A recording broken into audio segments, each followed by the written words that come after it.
Our next speaker is Xiaowen Cheng. Xiaowen Cheng is a cultural and intellectual historian of China's middle period, 9th through 14th centuries, interested in issues relating to gender, sexuality, medicine, and religion.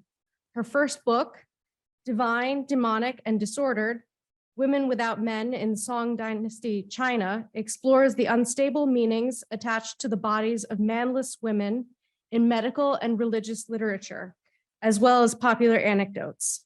She is now working on her second book project on the notions of norms in pre-modern China. And her talk today is going to be Reinventing Zhu, a tractylodes rhizome, recipes, market, and healing culture in Song China, 10th through 13th centuries.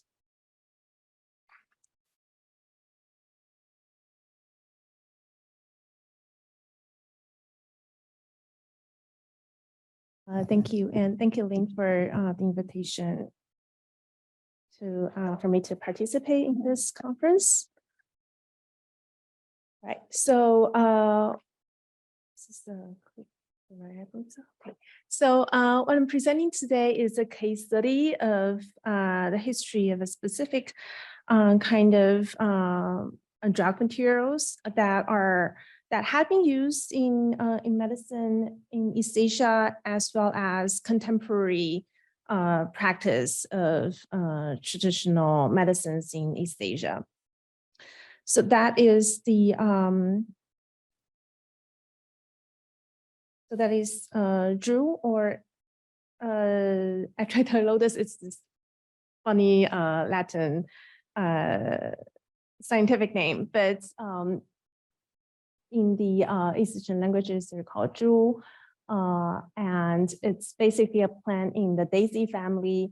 The medicinal use is the part for medicinal use. It's its roots or the rhizome, and then you process it through specific methods, slice it, and then dry it. And contemporarily, that's the use. So so I mentioned this is still widely used in contemporary East Asian medical traditions, and all the recipes that we can see right now that includes this plant specifies whether it uses one of the two kinds, the dark Zhu or the white Zhu. So it never just says Zhu, it's always either dark Zhu or Cang Zhu or white Zhu or Bai Zhu. Now, but the distinction, and it's also kind of a known fact that this distinction between dark and white Zhu started during the Song Dynasty, or the dynasty that I'm focusing, the time period that I'm focusing on in this talk. So, so this is a picture that I took in a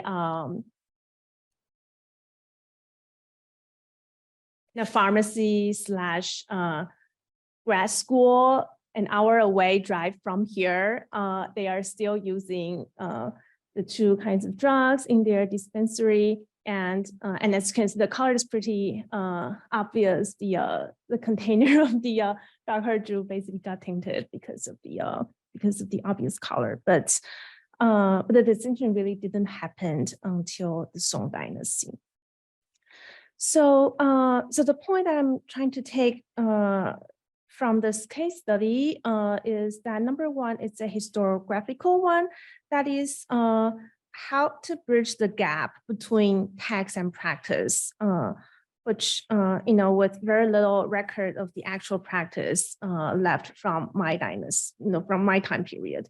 Now, I'll give you some idea of what the Song Dynasty is like. It's some scholars call it the early modern of China, although 10th century sounds very early, maybe to many of you, but it was the time period when large quantities of books were produced in woodblock prints. It was the time when paper money started to be used. It was a time when the capital city of the Song, the population in the capital city of the Song was multiple times of most of the biggest cities in the world. So, but we have very little evidence actually left about this relationship between actual practice and text from that time period, probably due to the many wars after that. And so kind of methodologically, I want to look at how we can bridge the gap between the text and practice from that time period. And a second issue that I'm trying to deal with is that, from this distinction between white Zhu and dark Zhu from the 11th to 12th centuries. On the one hand, I think it is a top-down result. I'm looking at the impact of the state's intervention of medical texts production and drug market as well. So the impact of that on actual medical practice, the impact on popular perception and on market price. On the other hand, I'm looking at a bottom-up phenomena that was how popular uses of Zhu, as we can still see in the remaining records that we have, popular uses of Zhu, how that reflected an older tradition and might have inspired criticisms against that said state intervention. Right. So the two major themes about the Song Dynasty medical institutions that we need to know before I get into this whole case study. That number one is about this bureau called, this is an awkward translation, but it's a literal translation, which says a lot about what this bureau does for editing and rectifying medical texts. It was established by the Song government in 1057. So what this bureau does was to collect, to edit, and to literally rectify what they think should be right. All the pre-Song and early Song medical texts for woodblock prints and for publication. So in other words, basically, maybe 90%, I would say, the medical texts that we still have right now from pre-Song times have gone through this process of editing, rectifying by the government-sponsored bureau. And the second medical institutions that we need to know that has a lot to do with this history is this Market Exchange Office and Imperial Pharmacy, which includes the Bureau of Medicinal Acquisition. So this is a bureau that, the Song government was probably the richest government throughout Imperial China, probably the richest at that time in the world. They were very good at intervening market and collecting commercial tax, et cetera, monopolizing market. So this specific office is to control the market price of a number of commodities, including drugs. And the Imperial Pharmacy is to acquire raw drug materials and process them and to sell those processed drug compounds. In order to increase state revenue. This is not what they obviously say, but this is what they actually are doing. They're saying, oh, we're helping the people by selling those drugs.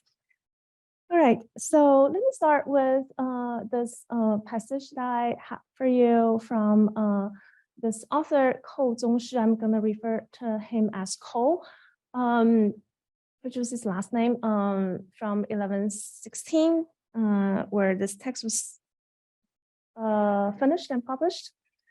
So he actually worked in this aforementioned Bureau of Medical Acquisition. He was a physician, and he also worked for the imperial government. But then he had a different opinion in terms of the evaluation and the distinction between dark and white Zhu. So he gives us the first half, where he gives us some descriptions of dark Zhu and white Zhu. It gives us the appearance, the texture, the property, this kind of dark brown, pungent, and second line, pungent and fierce in qi and flavor. That is this kind of classic traditional classification of drug properties that they were using.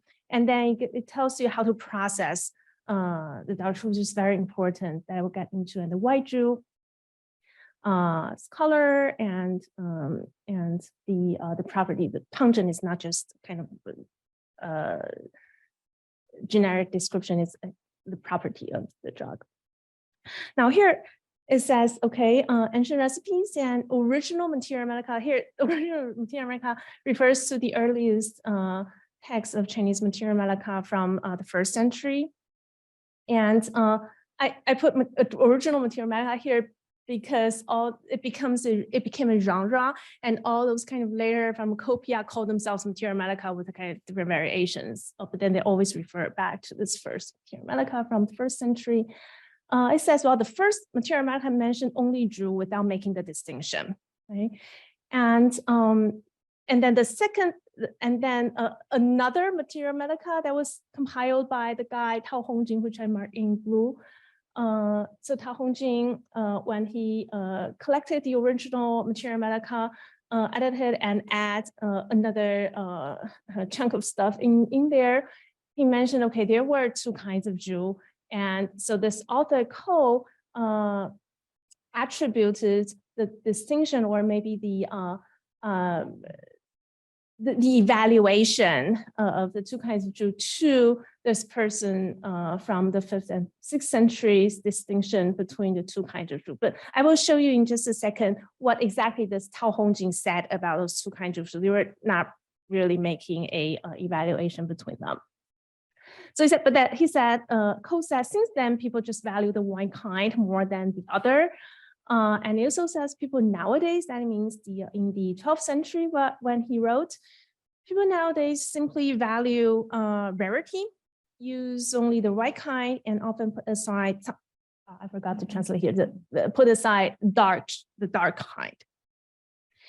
And it says, while in ancient recipes such as this stomach soothing powder, dark Zhu is always the most crucial ingredients, particularly instant effect. And people not knowing that original materia medica made no mention of quote unquote white Zhu, people nowadays use white Zhu substantially. This practice is worth a second thought in what this another ancient practitioner of medicine and Taoist bodily cultivation guy, Ji Kang, he writes, I heard men of the Tao say that ingesting Zhu and Huangjing, this other kind of drug, elongates one's lifespan. And in Kou Zhongshi's opinion, here what's referred to is actually probably not white Zhu as people thought it was, but dark Zhu instead.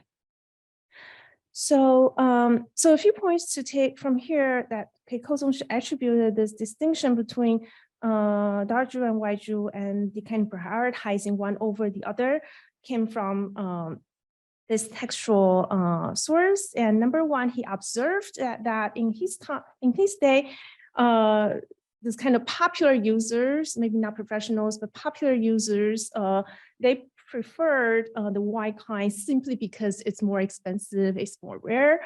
And he says, but you know, this very cheaper, more accessible dark Zhu is actually good, even better.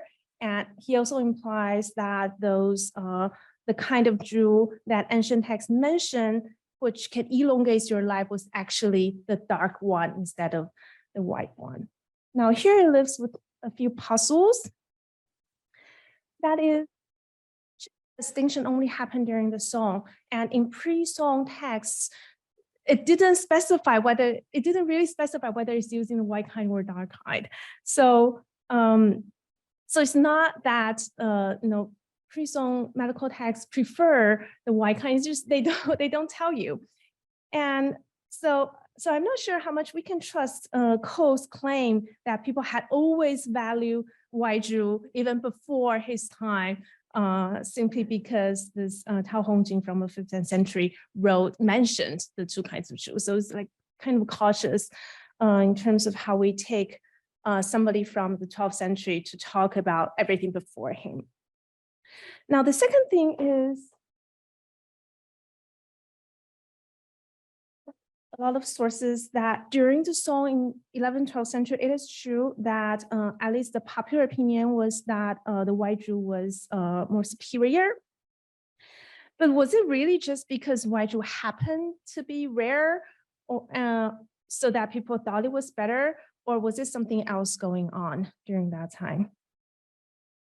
And if indeed people had always valued the white Zhu more than the darker ones, if indeed that was true as Kou Zongshi claimed, then why all of a sudden some people like Kou Zongshi himself had a different opinion in 12th century? And if people had not always valued the white kind over the darker kind up to the Song dynasty, then what changed, right? What from this distinction? Now the difficulty was that, as I mentioned, pre-Song texts, they did not make the distinction. They did not specify whether it was dark and white. How are we possibly know that what kind of Zhu that they were using? So this is where we run into the problem of the gap between practice and text. And that was the exact problem that people during 11th, 10th century, 11th, 12th century that were running into as well. So they were all trying to decide in those texts, they were talking about white Zhu or dark Zhu. So my hypothesis, number one, is about methodology. I think if we pay more attention to the details of the processing methods of Zhu that included in each recipe, even though it doesn't specify which kind, we can probably pay attention to the materiality of the draw materials themselves. It helps determining what kind of Zhu that were used before the Song, as mentioned in those recipes. And when we know that, we can answer the first several questions that I have in the previous slide, and then we can move on to the second half of the questions I have. That is my hypothesis here, was that the reason why Zhu was perceived as rare, more precious during the Song had something to do with the increased demand. And the increased demand had something to do with the Song, Northern Song basically means the first half of the Song dynasty. So the Song medical policies and their institutions, specifically the two institutions that I mentioned, how the Song dynasty made themselves basically the biggest publishing house and also the biggest pharmaceutical company of their time. Back to, I'm just, the mark is off. I was supposed to. So I'm showing you what this Tao Hongjing 5th to 6th century guy says about the two kinds of drugs. All right, so here he says there are two kinds of Zhu. He said he uses white Zhu and red Zhu instead of white Zhu and dark Zhu, but they're probably the same thing. Basically, what he says here is that the major difference is their texture. White Zhu is less glutinous, and red Zhu is more glutinous, and therefore the way you process them and the product you get out of them is different. So you use different processing methods. You turn white Zhu into pellets or powders, whereas with white Zhu is more glutinous, and then it's more bitter. So you will usually see in recipes they will use honey, they will use maltose to blend it, and then it's usually processed by fire cooking.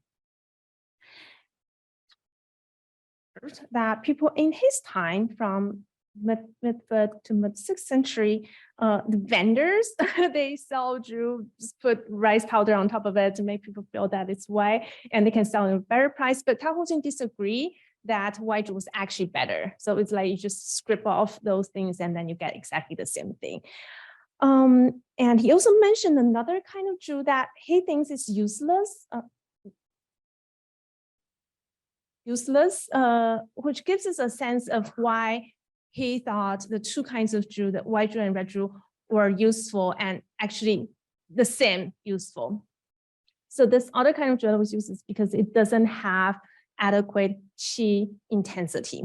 Okay, so it was clear about the intensity of qi within those two drug materials, and as long as they have it, it's good. So for Tao Hongjing, the most important thing is probably where do I still leave? I think I left the there are actually notes on where the best kind of jewel came from, especially which mountains that they came from. So what Tao Hongjing actually cares was where those came from, especially specifically which mountains and whether they have intensity of have enough intense enough qi. Another text that was kind of collected by the same person, it was said to be Taoist, it was said to be revelations by Taoist deities from the 4th century, but we really have the text collected from the same person, Tao Hongjing, from the 6th century.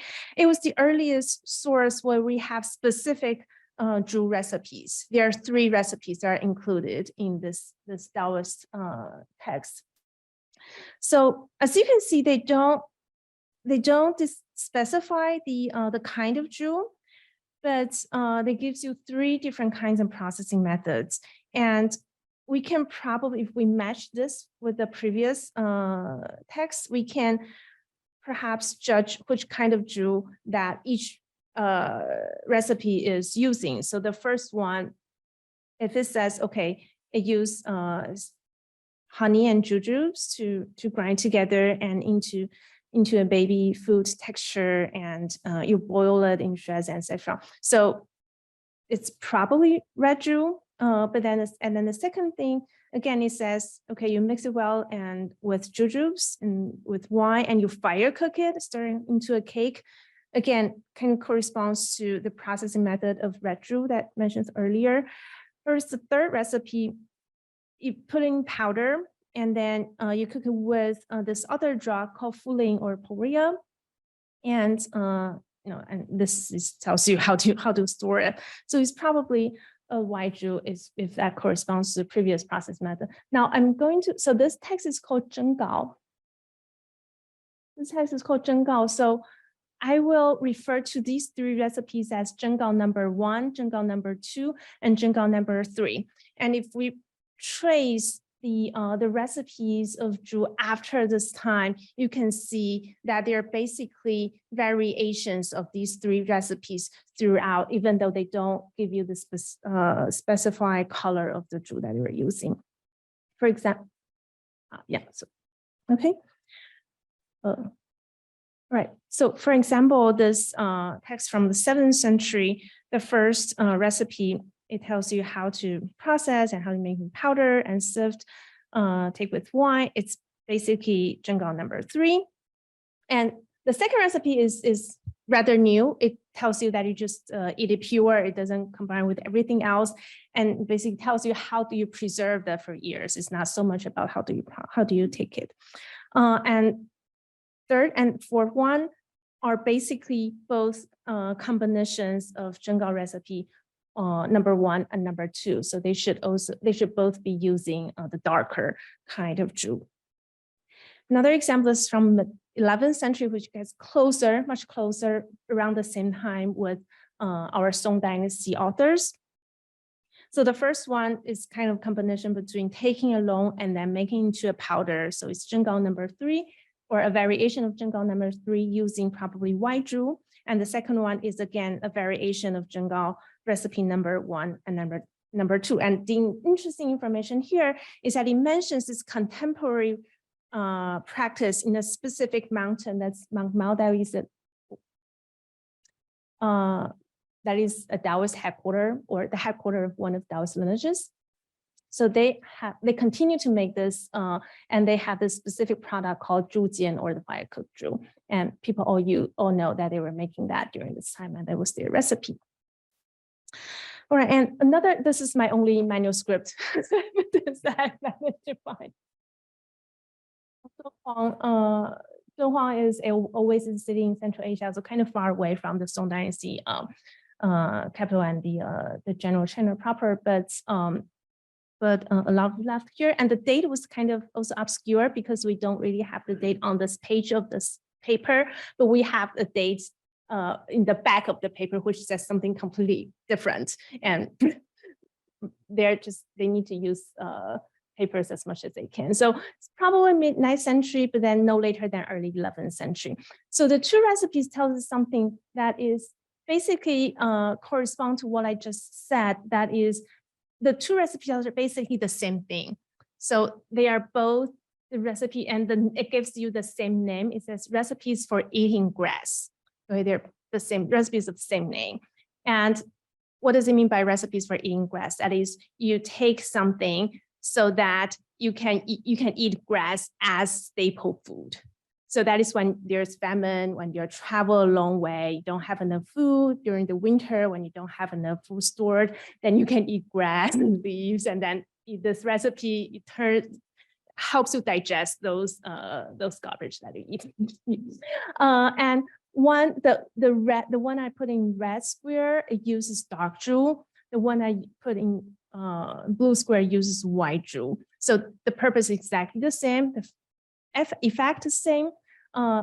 The processing method and the way that it's produced, the processing the drugs are different. So it corresponds to the dark jewel use fire cooking, white jewel uses turns into pellets, but then here you use honey to make it into pellets. So to this mid-term conclusion, that is, pre-sewn jewel recipes included jewel of different shapes, but they don't specify.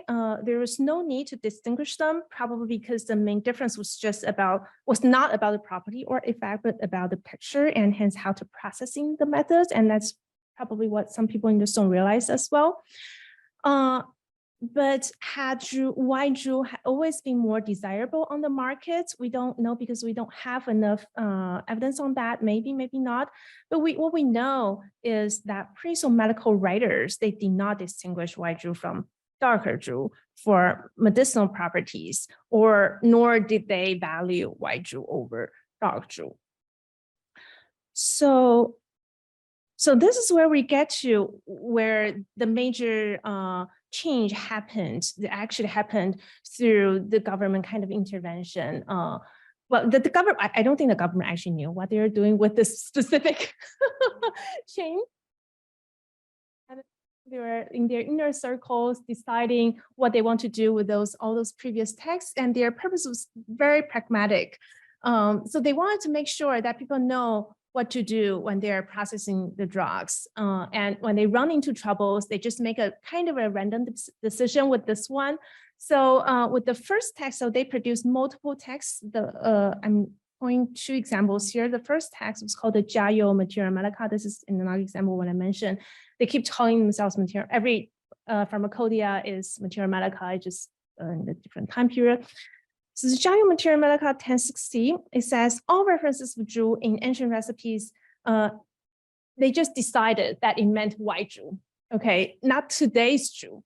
But what we see here is that they know that today people use non-white jewel more regularly, right? So not today's jewel. So from here, we can know that, okay, people probably use dark jewel a lot during that time. But they're saying, no, you should use this other kind, white jewel. Second text here, it's a 11th century redaction of a 7th century text. Okay, and it's a text that people always come back to. So what we have from the 11th century text is basically the redacted version from the 11th century. It says, well, for such material as white jewel, ancient texts only refer to it as jewel. It doesn't say white jewel. Recent medical practitioners all take jewel as dark jewel. Now we think it was wrong. Now we just add white so that there's no confusion. When you use this recipe, you should know that this is white jewel instead of dark jewel. But we have seen Kou Zongshi had a different opinion from the 12th century, right? This is from what we have seen, says, well, people nowadays value drug rarity. But you see that this, right? Up there, people said, the editors said, well, people now just use dark jewel, but we think it should be white jewel. Less than a century later, Kou Zongshi observed, people only use white jewel. They don't know dark jewel was actually better. A few decades, just 2 decades after that, the publication of those texts, another scholar observed somewhere in mid-China, it says, well, people use in the mountain areas, there are a lot of dark jewel, and so much so that people just burn them. People don't care. People burn them as mosquito speller, and at the same time, white Zhu from the specific region was extremely rare and caused multiple times of the everyday accessible dark Zhu. But Su Shi shared the same opinion with Ko that he thinks that the cheaper darker Zhu is actually better. So what happened between this drastic difference, different description of people's contemporary practice? We come to the conclusion that I have from earlier. Both kinds are used in pre-song recipes and by practitioners. Probably they are not distinguishing the superiority or drug property. They're only distinguishing the texture and hence processing methods. And it was still the case in early song. That's why the editors of the Bureau observed that, okay, people use the dark Zhu a lot. And the editing committee in this Bureau of Editing and Rectifying Texts, they just took the ancient reference of Zhu as white Zhu, and they just make all the changes. And is part that contribute to the increase of demands and maybe further surge in price. Specifically, they are mentioning the white Zhu from only specific region from China. And that provide incentive for the market exchange office to control supplies. Now, the question is whether they just naively take all the Zhu as white Zhu, or they already knew that white Zhu was rare and more expensive, so they change it all so that it's easier for the market exchange office to make more money out of it. It's also possible, but we need more case studies of other kinds of drugs, what they do to answer that question. So then the two, among others, that we see the criticisms targeted not just popular preferences, but they're also specifically against the government's intervention of medical text production and the drug market. So this is the kind of the top-down thing that I'm talking about. Now this is the bottom up, but also my last slide. So there, I found a few references to the popular uses of Zhu during the Heisei. They were all dark Zhu. So the popular uses everyday life is all dark Zhu, and they're using this in the following ways. First one is a part of their New Year ritual. So every New Year or New Year's Eve, they burn dark Zhu. They have this specific decoction as what they call it, plague expelling elixir. Okay, and that was exactly one of the major purposes of Zhu, as mentioned in the earliest Taoist revelation of the 3 Zhu recipes. Okay, so you can see that it continued in popular uses, and they're using the darker kind. And they're using fire cooked Zhu decoction. You can see that this must be the darker Zhu because they're using fire cooking, and they burn dark Zhu in order to expel diseases and plagues. And the last source I'm showing you is really something really intriguing. In the book on art agriculture, it tells you how to prepare for famines. Darker Zhu is also used as a substitute for grains in famine. So it's used as a famine relief, and you can use as refugee food. And how does that have to do with this kind of older tradition of Taoist practice that I mentioned? That is one major purpose of the Taoist uses of Zhu that we see in ancient times was for expelling diseases, right? Especially this kind of epidemics. And the other is to help you be able to not eat food anymore. So this is called avoiding grain. So if you don't, you can stop from eating regular food, some staple food, then your body will transform. So you use some drugs to help you to get to the state where you don't need regular food anymore.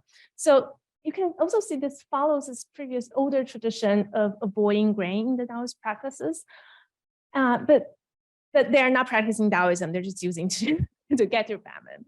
So in other words, the emphasis of dark Zhu among this several critics during this time might have come from bottom up. This kind of dark jewel that had been always used among the people in their everyday life, and not the rarer or more expensive kind.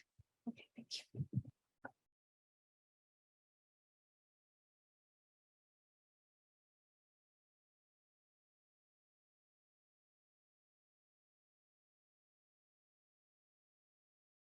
I have a few minutes for questions from the audience. So yes, I see a hand up.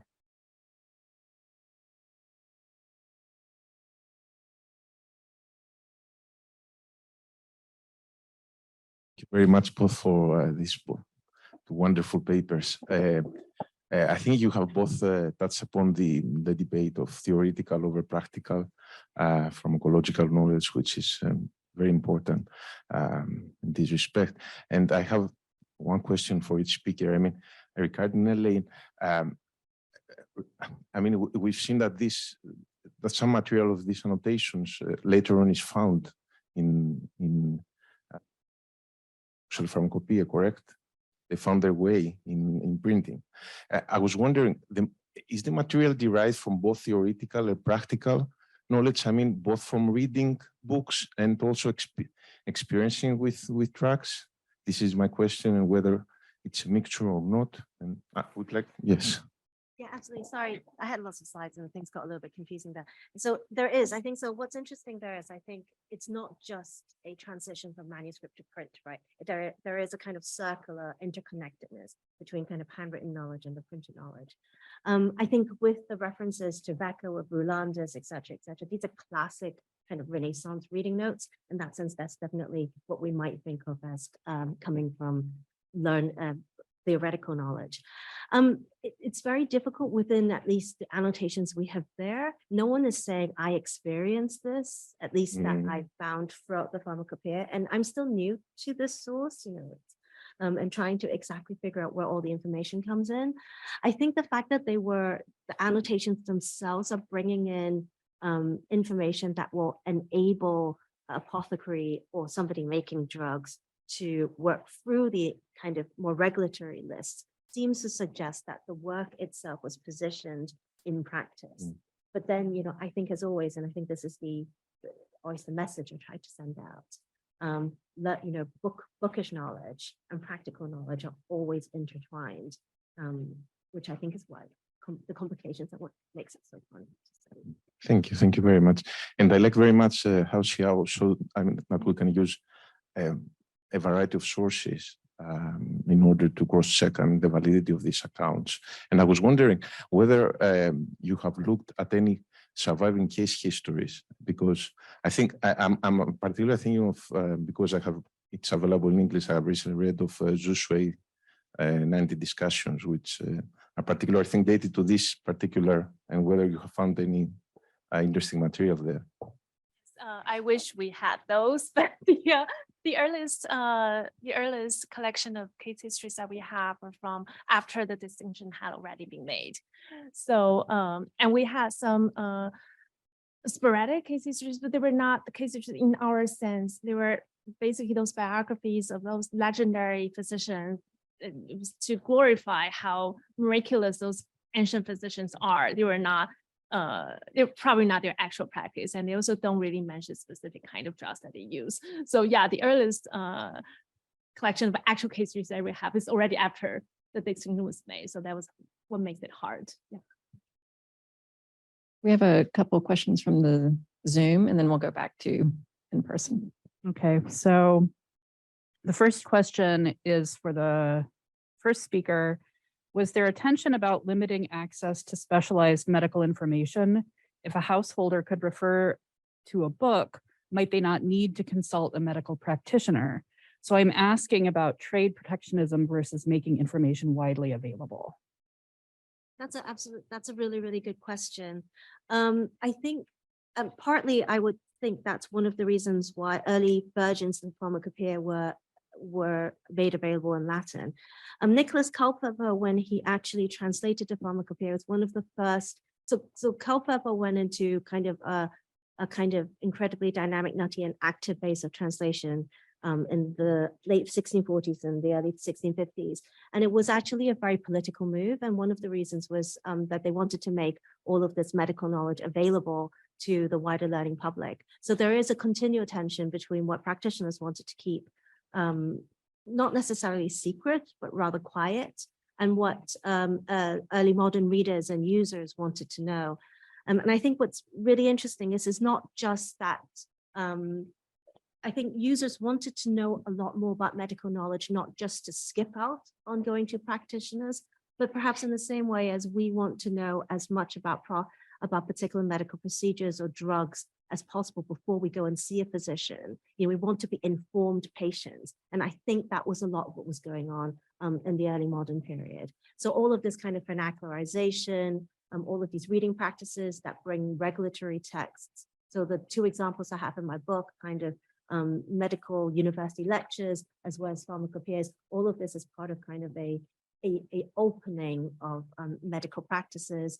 But the reason for openings, I think, are very complicated, which again is why it makes it kind of interesting to look further at it. Sure. Okay, so the second question is for the second speaker. How much credibility can we give to the witness account of dishonest peddlers covering up red jus with rice powder? I think that would have been pretty ineffective since red jus seems to leave stain on the plastic container, let alone rice powder. Does this tell us something about the popularity of white jus, that dealers were willing to try anything to pass red jus as white? It's a great question. So yeah, I didn't see that container until this summer. We went to the pharmacy. Probably I myself is not a practitioner, so so maybe yeah, I think a practitioner will probably know that there's no way you could do. It's also possible that the kind of there are many kind of jus actually, if you look at their specific scientific names and people distinguish them. So it's also possible that the kind of dark jus that the specific dispensary near Philadelphia uses is particularly dark, whereas the kind of jus that people use during that time might not be that bad. But it's a great point. Whoever made that question, thank you. All right, we have a question from the audience. Thank you both. This was such a great panel. Xiaowen, in the slide you showed with Koh's, the quote from Koh, I'm just really struck by the temporality of all of the sources he's using, stretching back 1,000 years. And I wonder if you could say a little bit more about the way he's using textual evidence to talk about the practical like the material qualities of jus, just like specifically, especially like the Taoist kind of prescriptions about, oh, this will increase longevity. Is he giving extra weight to that? How is he kind of dealing with I don't know if literary is the right word, but the different kinds of genres that he's encountering? Thank you, Shireen. It's a great question, and that's probably where I can marginally relate to the conference theme, that is translation. Also, it's not necessarily translation across the borders. Now we consider borders, or translation across cultures, which we consider culture entities right now. That is people at that time, or people who work within multiple healing traditions in this area where loosely we now call China. They had always been navigating through different genres and different sources and different traditions. And they took what they want to take, and they left out what they thought to themselves were unimportant.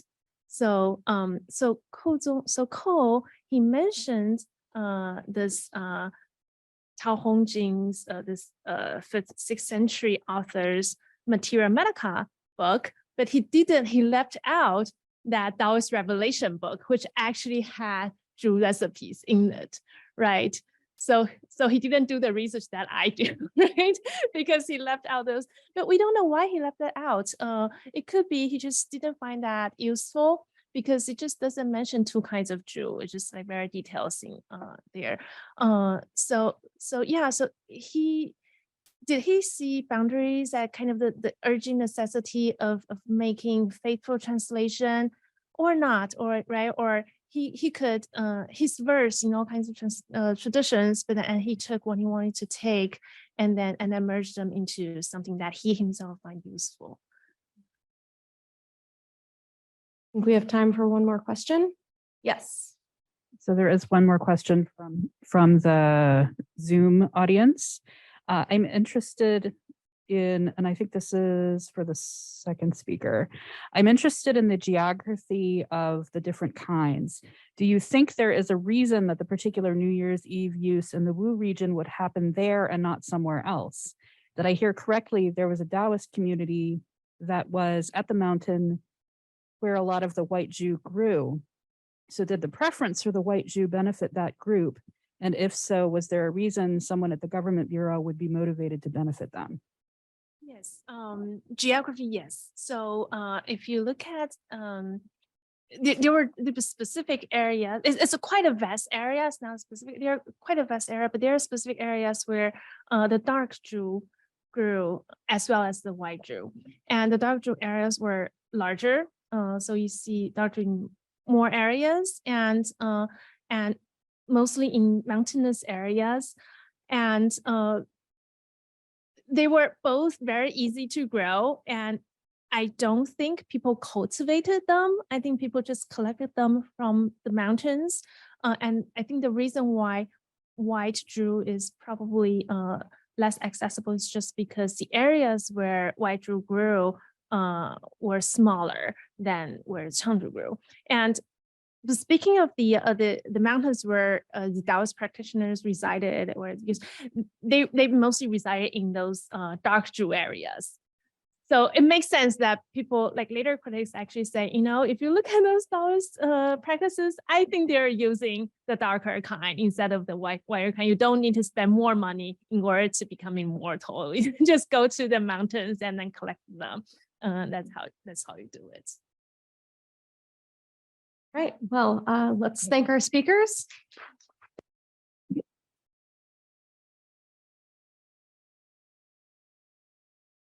We'll return at 11:30, maybe a few minutes after or after break.